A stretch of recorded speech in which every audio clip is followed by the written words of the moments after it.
या स्पर्धेबद्दल आणि या आयोजन आणि नियोजनाबद्दल आपले 2 शब्दात आपण मार्गदर्शन आणि मनोगत व्यक्त करावं अशी विनंती करतो. सर्वांना नमस्कार. सर्वप्रथम महाराष्ट्राचे आराध्य दैवत राजशिव छत्रपतींना मानाचा मुजरा करतो. भारतीय राज्यघटनेचे सल्पकार महामानव डॉक्टर बाबासाहेब आंबेडकर यांच्या पवित्र स्मृतीस अभिवादन करतो. व्यासपीठावर उपस्थित असलेले माननीय मेमन साहेब, माननीय वजगरे साहेब, त्याचप्रमाणे इथे उपस्थित असलेले व्यासपीठावरील सर्व आदरणीय मान्यवर आणि माझे बंधू भगिनी, ही मला वाटतं गेल्या 8 दिवसामध्ये दुसरी वेळ आहे की ह्या ग्राउंडवर मला उद्घाटनाचं सौभाग्य मिळालं. मला आता सर म्हणाले, वजगरे सर म्हणाले की दुसरी वेळ, आणि त्यांना बरोबर लक्षात होतं. एक वैशिष्ट्य आहे की आपला जो काय हा विभाग आहे, ह्या विभागातला मला वाटतं सलग हा दुसरा क्रिकेटचा सामना आहे. आणि सगळ्यात महत्त्वाचं म्हणजे जी शिस्तबद्धता इथे बघायला भेटते ती कुठेच बघायला भेटली नाही. आणि त्याही वेळेला मी बघितलं अत्यंत शिस्तबद्ध संघ आणि शिस्तबद्ध सर्व प्रेक्षक होते.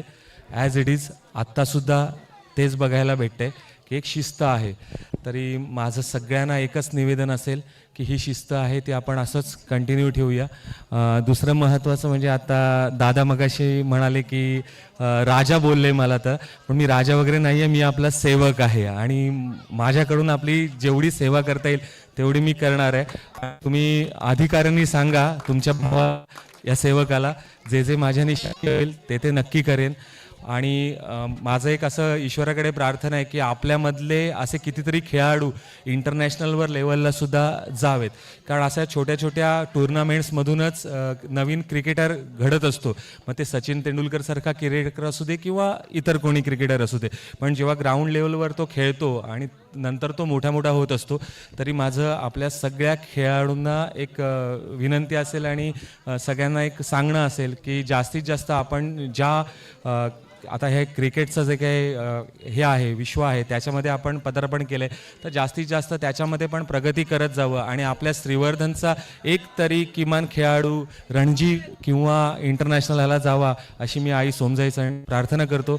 मला या ठिकाणी आपण 2 शब्द बोलायची परवानगी दिलीत, त्याप्रमाणे जे काय प्रेम दिलं त्यासाठी मी आपला ऋणी आहे. भविष्यामध्ये माझ्याकडून जे जे करता येईल आपल्यासाठी ते मी करण्याचा प्रयत्न करेन.